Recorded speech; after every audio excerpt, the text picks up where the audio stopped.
Hello class 12th। आज हम अपने हिंदी के पाठ्य पुस्तक से गद्य खंड से वासुदेव शरण अग्रवाल का जीवन परिचय पढ़ेंगे।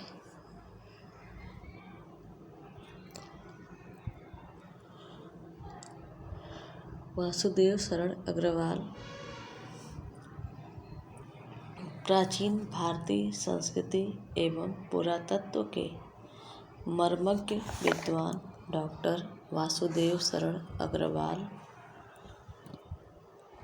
शोध दृष्टि वाले साहित्यकार रहे हैं। प्रकांड पांडित्य, वाणी का अद्भुत सौंदर्य और कवि जैसी भावुकता का सम्मिलन आपकी उत्कृष्ट रचनाओं में सर्वत्र व्याप्त है। पुरातत्व संबंधी उपलब्धियों से संपन्न कर आपने हिंदी की महत्वपूर्ण सेवा की है। अग्रवाल जी का जन्म उत्तर प्रदेश के मेरठ जनपद में स्थित खेड़ा नामक ग्राम में 6 अगस्त 1904 ईस्वी को हुआ था। माता पिता का निवास लखनऊ में होने के कारण इनका बचपन यही व्यतीत हुआ। अपनी शिक्षा भी आपने यही माता पिता की छात्र छाया में रहकर प्राप्त की। इसके पश्चात काशी हिंदू विश्वविद्यालय में स्नातक होने के बाद इन्होंने MA, PhD तथा D.Litt की उपाधियां लखनऊ विश्वविद्यालय से प्राप्त की। पाणिनि कालीन भारत इनका शोध प्रबंध विद्वानों द्वारा काफ़ी सराहा गया। पाली, संस्कृत, अंग्रेजी आदि भाषाओं और उनके साहित्य का गहन अध्ययन एवं अनुसंधान करके डॉक्टर अग्रवाल ने उच्च कोटि के विद्वान के रूप में पर्याप्त ख्याति अर्जित की। आपने लखनऊ तथा मथुरा के पुरातत्व संग्रहालयों में निरीक्षक के पद पर कार्य किया। सन 1946 से 1951 ईस्वी तक सेंट्रल एशियन एंटीक्विटीज म्यूजियम के सुपरिटेंडेंट पद पर तथा भारतीय पुरातत्व विभाग के अध्यक्ष पद पर भी इन्होंने कार्य किया। 1951 ईस्वी में आप काशी हिंदू विश्वविद्यालय के कॉलेज ऑफ एंडोलॉजी में प्रोफेसर नियुक्त हुए। इसके पश्चात सन 1952 ईस्वी में आपने राधा कुमुद मुखर्जी व्याख्यान निधि की ओर से लखनऊ विश्वविद्यालय में व्याख्याता का पद संभाला। आप समय समय पर भारतीय मुद्रा परिषद नागपुर, भारतीय संग्रहालय परिषद पटना तथा all India oriental Congress fine art section Bombay प्रभृति संस्थाओं के सभापति रहे हैं। साहित्य अकादमी के द्वारा भी ये पुरस्कृत हुए। इस प्रकार प्राचीन भारतीय साहित्य और संस्कृति का यह महान विद्वान जीवन भर अनुसंधान का प्रकाश विकीर्ण करता हुआ 26 जुलाई 1967 ईस्वी को परलोक सिधार गया। इनकी प्रमुख कृतियाँ इस प्रकार हैं। निबंध संग्रह पृथ्वीपुत्र, कल्पवृक्ष, कला और संस्कृति, वाग्धारा, भारत की मौलिक एकता, मातृभूमि, कल्पलता, उर्ज्योति, वेद विद्या, शोध पाणिनि कालीन भारत, हर्षचरित, एक सांस्कृतिक अध्ययन, संपादन पद्मावत, श्रृंगारहार, पोद्दार, अभिनंदन ग्रंथ, अनुवाद हिंदू सभ्यता, राधा कुमुद मुखर्जी का अनुवाद किया।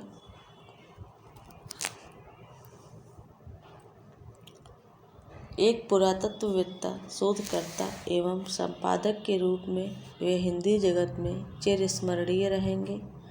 डॉक्टर अग्रवाल के निबंधों की भाषा शुद्ध, परिमार्जित, संस्कृतनिष्ठ खड़ी बोली है। सरलता और सुबोधता का आपने सर्वत्र ध्यान रखा है। संस्कृत शब्दावली की प्रधानता होने पर भी डॉक्टर अग्रवाल की भाषा में क्लिष्टता और दुरूहता नहीं आने पाई है। उसमें स्पष्ट विचार प्रकाशन की क्षमता और प्रवाह सर्वत्र विद्यमान है, पर कहीं कहीं पुरातत्व और दर्शन के गंभीर विषयों का विवेचन करते समय भाषा में कुछ अव्यावहारिक, अप्रचलित और सामान्यतः क्लिष्ट शब्दावली का प्रयोग भी हुआ है, लेकिन ऐसा विषय की गंभीरता के कारण हुआ है। साथ ही ऐसे स्थल कम ही हैं। सामान्यतः आपने भाषा को व्यावहारिक बनाए रखने का प्रयास किया है। भाषा को क्लिष्टता से बचाए रखने के लिए आपने देशज शब्दों का प्रयोग किया है। इससे भाषा में सरलता और सुबोधता आई है। उर्दू, अंग्रेजी आदि के शब्दों का प्रयोग आपने प्रायः नहीं किया है। कहावतों और मुहावरों के प्रयोग की प्रवृत्ति भी आप में नहीं है। इसका कारण आपका विषय क्षेत्र है। कुल मिलाकर आपकी भाषा अत्यंत प्रौढ़, संस्कृतनिष्ठ और प्रांजल है, जिसमें गंभीरता के साथ साथ सुबोधता, प्रवाह और अद्भुत लालित्य विद्यमान है। डॉक्टर अग्रवाल की भाषा में तत्सम, तद्भव एवं देशज शब्दों का एक साथ प्रयोग किया गया है। भाषा विषय के अनुकूल है, जिसमें इतिहास, पुराण, धर्म, दर्शन, संस्कृति के क्षेत्रों से चयनित शब्दों का प्रयोग आवश्यकता अनुसार किया गया है। उत्कृष्ट विचारक डॉक्टर अग्रवाल की शैली के प्रमुख रूप हैं। पहला, विचारात्मक शैली। इस शैली की भाषा अति प्रांजल, परिमार्जित एवं गंभीर है। कठिन विषय का तर्कपूर्ण विवेचन इस शैली की विशेषता है। गवेषणात्मक शैली। प्राचीन अनुसंधान से संबंधित कृतियों में गवेषणात्मक शैली अपनाई गई है। अग्रवाल जी पुरातत्व के जिज्ञासु अन्वेषक हैं, अतः उनकी अनेक रचनाओं में हमें इस शैली के दर्शन होते हैं। भावात्मक शैली। डॉक्टर अग्रवाल कवि जैसे भावुक हृदय से संपन्न विद्वान हैं, अतः शैली कहीं कहीं भावात्मक एवं काव्यमय हो उठी है। व्याख्यात्मक शैली। प्राचीन साहित्य एवं संस्कृति को प्रकाश में लाते समय अनेक स्पष्ट एवं अस्पष्ट एवं कठिन प्रसंग आना स्वाभाविक है। ऐसे प्रसंगों को सरलतापूर्वक स्पष्ट करने के लिए आपने व्याख्यात्मक शैली का प्रयोग किया है। जायसी के पद्मावत की सुस्पष्ट टीका इसी शैली के अंतर्गत आती है। उद्धरण शैली। संस्कृत से उद्धरण लेकर पुष्टि करते चलने की प्रवृत्ति अग्रवाल जी में मिलती है। उन्होंने अपने अनेक निबंधों को संस्कृत उद्धरण से आरंभ करके संस्कृत उद्धरण से ही समाप्त किया है। इस प्रकार पुरातत्व के विशेषज्ञ अनुसंधाता डॉक्टर वासुदेव शरण अग्रवाल हिंदी साहित्य में पांडित्यपूर्ण, सुललित निबंधकार, विद्वान टीकाकार तथा साहित्य ग्रंथों के सफल संपादक के रूप में महत्वपूर्ण स्थान रखते हैं। हिंदी जगत में वे अपनी मौलिकता, वैचारिकता एवं विद्वता के लिए चिर स्मरणीय रहेंगे। राष्ट्र का स्वरूप नामक निबंध लेखक के पृथ्वीपुत्र नामक निबंध संग्रह से लिया गया है। इस निबंध में डॉक्टर अग्रवाल जी ने यह बताया है कि राष्ट्र का स्वरूप 3 तत्वों से मिलकर बनता है। ये 3 तत्व हैं भूमि, जन और संस्कृति। पृथ्वी को माता के रूप में मानना और स्वयं को उसका पुत्र स्वीकार करना राष्ट्रीयता की भावना के उदय के लिए आवश्यक है। राष्ट्र के समग्र रूप में भूमि और जन का प्रगाढ़ संबंध होना चाहिए। इसके साथ साथ संस्कृति के विषय में भी लेखक ने महत्वपूर्ण विचार प्रकट किए हैं। लेखक के अनुसार सहृदय मानव प्रत्येक संस्कृति के आनंद पक्ष को स्वीकार करता है और उससे आनंदित हो उठता है। इस प्रकार विद्वान लेखक ने भूमि, उसमें बसने वाले जन और उनकी संस्कृति के पारस्परिक समन्वय से राष्ट्र के स्वस्थ स्वरूप का निर्माण संभव माना है। इन्हीं तीनों का इस निबंध में विद्वता और सहृदयता के साथ विवेचन किया गया है। यह बड़ा ही प्रेरणादायक निबंध है।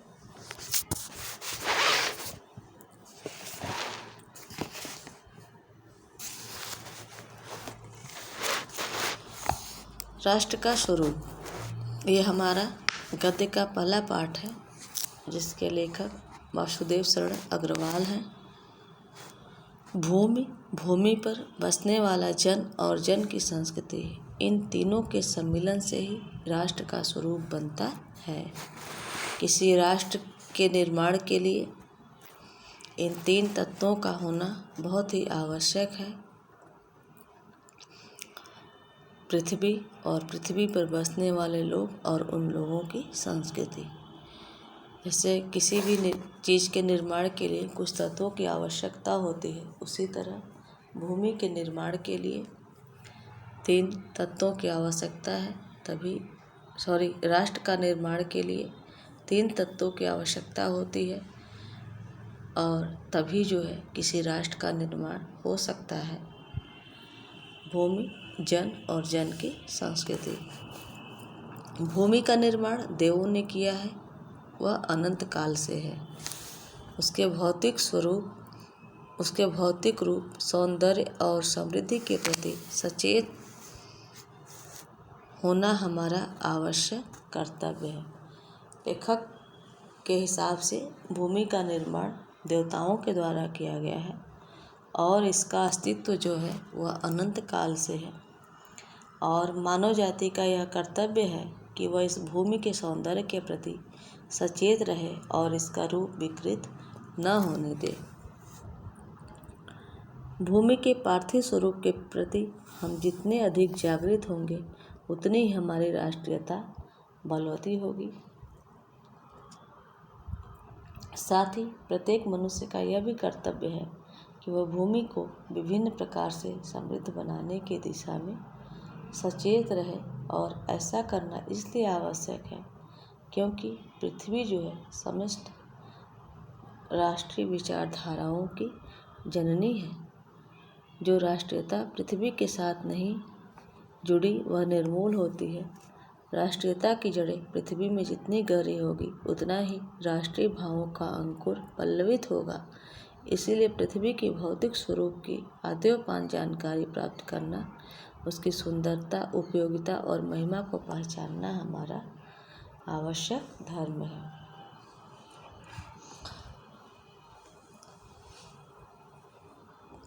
जो राष्ट्रीय विचारधारा पृथ्वी के साथ नहीं संबद्ध होती, वह आधार विहीन होती है और उसका अस्तित्व अल्प समय में ही समाप्त हो जाता है।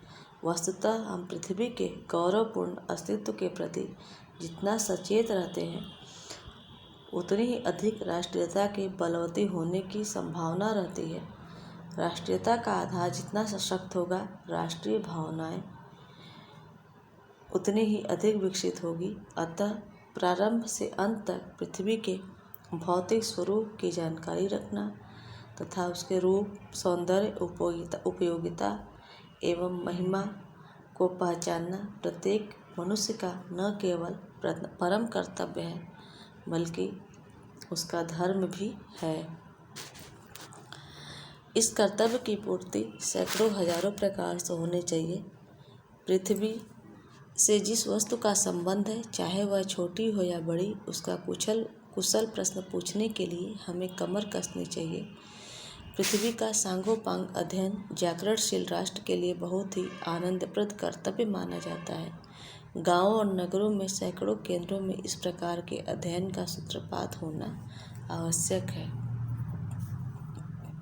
जो हमारा अपने राष्ट्र के प्रति कर्तव्य है, और उसमें जो हमारी भूमि, पृथ्वी के प्रति जो हमारा कर्तव्य है, वो कई प्रकार से होना चाहिए। हर तरह से हमको अपने उस कर्तव्य की पूर्ति करनी चाहिए, और हमारी धरती से संबंधित जो भी वस्तु है, चाहे वह छोटी से छोटी हो, चाहे वह बड़ी से बड़ी हो, उसका हर तरह से हमें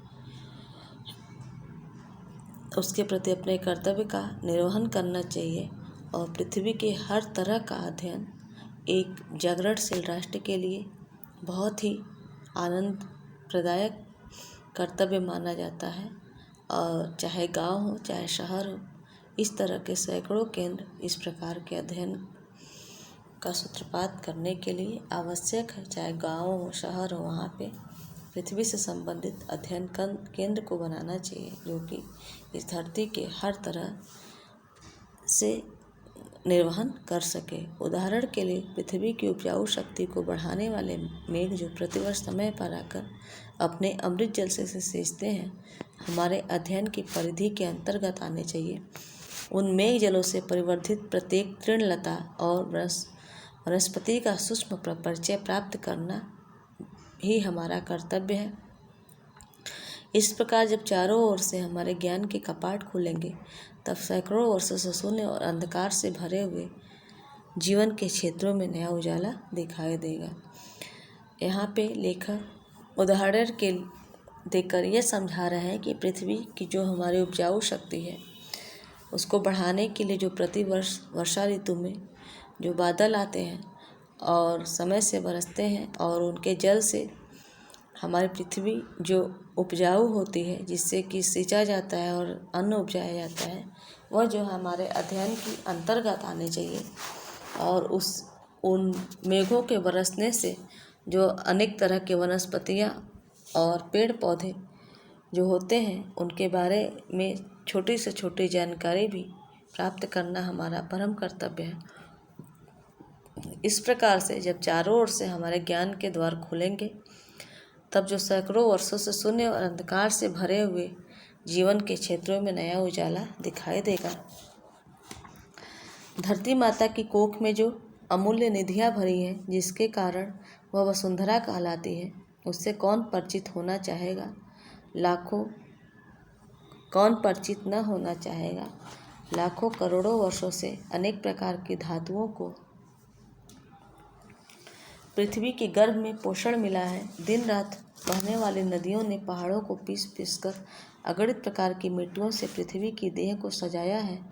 हमारे भावी आर्थिक अभ्युदय के लिए इन सब की जांच पड़ताल करना अत्यंत आवश्यक है।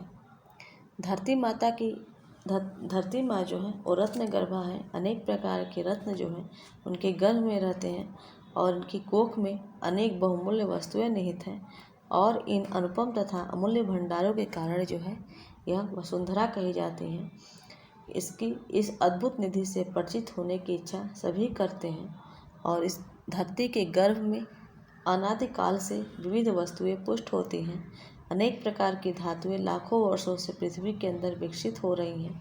प्रत्येक दिन प्रवाहित होने वाली नदियाँ जो है पर्वतों को पीस कर विभिन्न प्रकार की मिट्टियों में परिवर्तित कर देती हैं। इससे जो है पृथ्वी के शरीर की रंग बिरंगी रचना हुई है, जो बड़ी आकर्षक तथा रोचक प्रतीत होती है। और पृथ्वी में मौजूद इन सब बहुमूल्य पदार्थों की खोज करना आवश्यक है। और इनकी खोज तथा निरीक्षण आदि से भविष्य में हमारी आर्थिक उन्नति होगी और भारत की संपन्नता तथा समृद्धि के लिए सुनहरे भविष्य के लिए धरती में छिपे अनेक रत्नों का संधान तथा सदुपयोग आवश्यक है। पृथ्वी की गोद में जन्म लेने वाले जड़ पत्थर कुशल शिल्पियों में से संवारे जाने पर अत्यंत सौंदर्य के प्रतीक बन जाते हैं। नाना भांति के अनकड़ नग बिंद की नदियों के प्रवाह से सूर्य की धूप में चिलकते हैं। उनको जब चतुर कारीगर पालदार कटाव पर लाते हैं, तब उनके प्रत्येक खाट से नई शोभा और सुंदरता फूट पड़ती है। वे अनमोल हो जाते हैं। देश के नर नारियों के रूप मंडन और सौंदर्य संसाधन से इन छोटे पत्थरों को भी सदा से कितना भाग रहा है। अतएव हमें उनका ज्ञान होना भी आवश्यक है। लेखक के हिसाब से पृथ्वी की गोद में अनेक प्रकार के जड़ी और पत्थर जो कुशल शिल्पियों द्वारा संवारे जाने पर अत्यंत सुंदर हो जाते हैं। जैसे सोना हो गया, हीरा हो गया। पहले तो एक पत्थर के रूप में रहते हैं, लेकिन जब इनसे विभिन्न प्रकार के आभूषण जो बनते हैं, जो कि उनके बहुत ही सुंदर हो जाते हैं। और उसी तरह अनेक पर्वत जो है बिंद की नदियों से के प्रवाह में जब सूर्य की धूप में दिखाई देते हैं, और जब चतुर कारीगर जो है पालदार कटाव पर लाते हैं, तब उनमें नई घाट, नई शोभा, सुंदरता फूट पड़ती है। और इस प्रकार हमें हर इन चीज़ों का और जो है और उन सोने चांदी से उस हर चीज़ों से जो देश के नर नारियों की रूप, सौंदर्य और प्रसाधन में इन छोटे पत्थरों का कितना भाग रहता है, अतएव हमें भी इनका ज्ञान होना अत्यंत आवश्यक है। पृथ्वी और आकाश के अंतराल में जो कुछ सामग्री भरी है, पृथ्वी के चारों ओर फैले हुए गंभीर सागर में जो जलचर एवं रत्नों की राशियाँ हैं, उन सब के प्रति सचेत और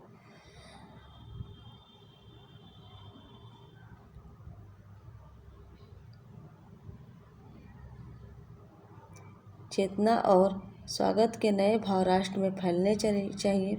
राष्ट्र के नवयुवकों के हृदय में उन सबके प्रति जिज्ञासा की नई किरणें जब तक नहीं फूटती, तब तक हम सोए हुए के समान हैं। लेखक कह रहे हैं कि पृथ्वी और आकाश के बीच में अनेक वस्तुओं का समूह भरा पड़ा है और इस पृथ्वी के चारों ओर विस्तृत एवं गहरे सागर फैले पड़े हैं। सागरों के अंदर विविध प्रकार के जल जंतु और भिन्न भिन्न प्रकार के अनेक रत्नों के ढेर लगे हैं। इनके अतिरिक्त इस पृथ्वी पर विविध प्रकार की हमारे उपयोग में आने वाली वस्तुएं एवं सामग्री प्रचुर मात्रा में भरी पड़ी हैं। इन सब के प्रति हमारी सचेष्टता, जानने की इच्छा के भाव उदय होने चाहिए। आदर भाव और जानकारी के भाव राष्ट्र के अंदर फैलने चाहिए।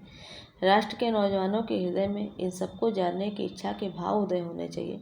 और जब तक राष्ट्र के युवकों के अंदर पृथ्वी की इन समस्त वस्तुओं के प्रति जानकारी, जागृति एवं लगन के भाव पैदा नहीं होते, तब तक हम सोए हुए के समान हैं और हमारा राष्ट्र भी सोया हुआ है। इस प्रकार जब तक पृथ्वी माता के प्रति समग्र रूप से हमारे भाव जागृत नहीं होंगे, तब तक हम न राष्ट्रवासी हैं और न ही हमारा कोई राष्ट्र है। पृथ्वी की समस्त वस्तुओं के प्रति राष्ट्र के नवयुवकों के हृदय में आत्मीयता का होना आवश्यक है और यह तभी संभव है जब पृथ्वी की पूर्ण जानकारी और उसके प्रति लगाव हमारे अंदर होगा। विज्ञान और उद्यम दोनों को मिलाकर राष्ट्र के भौतिक स्वरूप का एक नया ठाट खड़ा करना है। यह कार्य प्रसन्नता, उत्साह और अथक परिश्रम के द्वारा नित्य आगे बढ़ाना चाहिए। हमारा यह ध्येय हो कि राष्ट्र में जितने हाथ हैं, उनमें से कोई भी इस कार्य में भाग लिए बिना रीता न रहे।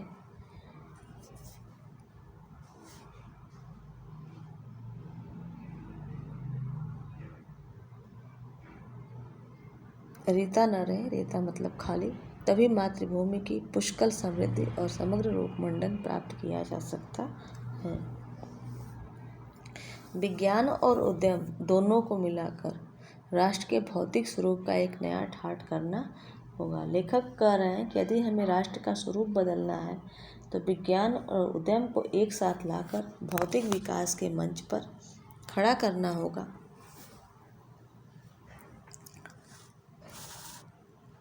और यह कार्य जो है हमें और भौतिक विकास उद्यम को एक साथ लाकर भौतिक विकास के मंच पर खड़ा करना होगा। ऐसा करने पर राष्ट्र का भौतिक स्वरूप एक नए कलेवर में उठ खड़ा होगा और ऐसा कार्य निश्चित रूप से देश की प्रसन्नता और उत्साह से हमारे अथक प्रयास से दिनों दिन आगे बढ़ता हुआ समृद्धि के लक्ष्य को प्राप्त करेगा। इस कार्य में सारा राष्ट्र जो है योगदान करे, कोई खाली हाथ न रहे। और लेखक कहते हैं कि राष्ट्र के विकास में जब सभी हाथ सक्रिय होंगे, तो निश्चित रूप से हमारी मातृभूमि सभी तरफ से उन्नति एवं समृद्धि का रूप धारण करेगी। राष्ट्र के स्वरूप को विज्ञान और उद्यम को एक साथ लाकर बदला जा सकता है। राष्ट्र का भौतिक स्वरूप तभी बदलेगा जब सभी हाथ सक्रिय होंगे।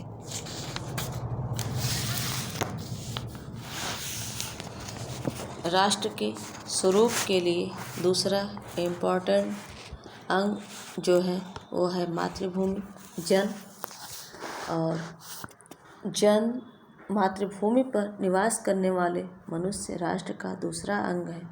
पृथ्वी हो और मनुष्य न हो तो राष्ट्र की कल्पना असंभव है। पृथ्वी और जन दोनों के सम्मिलन से ही राष्ट्र का स्वरूप संपादित होता है। जन के कारण ही पृथ्वी मातृभूमि की संज्ञा प्राप्त करती है। पृथ्वी माता है और जन सच्चे अर्थों में पृथ्वी का पुत्र है।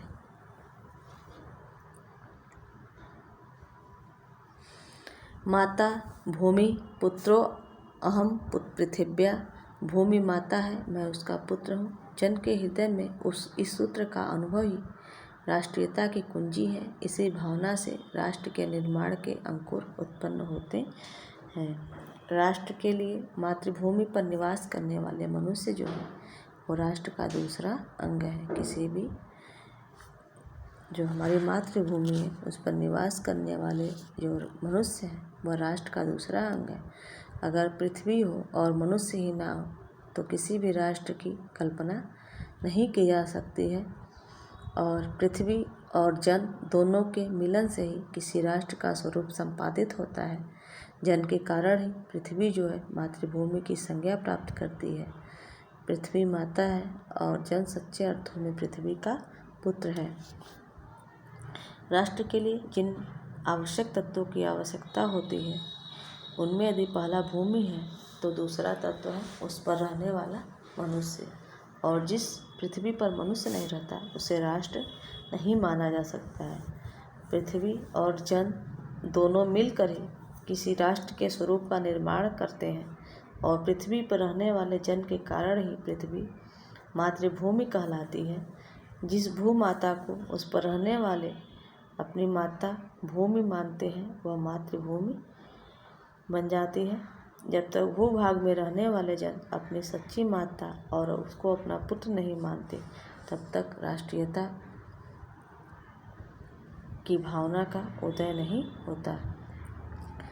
जन के हृदय में इस सूत्र का अनुभव ही राष्ट्रीयता की कुंजी है। इसी भावना से राष्ट्र के निर्माण के अंकुर उत्पन्न होते हैं।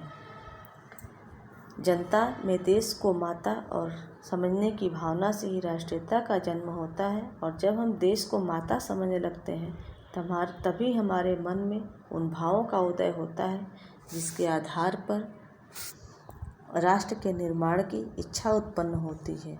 और जिस राष्ट्र के नागरिक देश को अपनी माता नहीं समझते वे उस देश के निर्माण कार्य को भी संपन्न नहीं कर सकते। यह भाव जब सशक्त रूप में जागता है तब राष्ट्र निर्माण के स्वर वायुमंडल में भरने लगते हैं। इस भाव के द्वारा ही मनुष्य पृथ्वी के साथ अपने सच्चे संबंध को प्राप्त करते हैं। जब यह भाव नहीं है वहाँ जन और भूमि का संबंध अचेतन और जड़ बना रहता है। जिस समय भी जन का हृदय भूमि के साथ माता और पुत्र के संबंध को पहचानता है उसी क्षण आनंद और श्रद्धा से भरा हुआ उसका प्रणाम भाव मातृभूमि के लिए इस प्रकार प्रकट होता है। नमो मातृ पृथिव्यै, नमो मातृ पृथिव्यै। माता पृथ्वी को प्रणाम है, माता पृथ्वी को प्रणाम है। और जब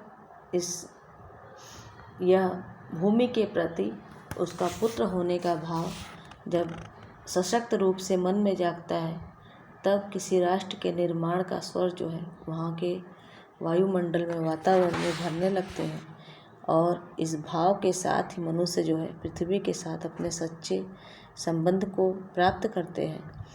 और जहाँ यह भाव ही नहीं है पृथ्वी के प्रति कि भूमि मेरी माता है और मैं उसका पुत्र हूँ, वहाँ के मनुष्य का और भूमि का संबंध जो है अचेतन और जड़ बना रहता है।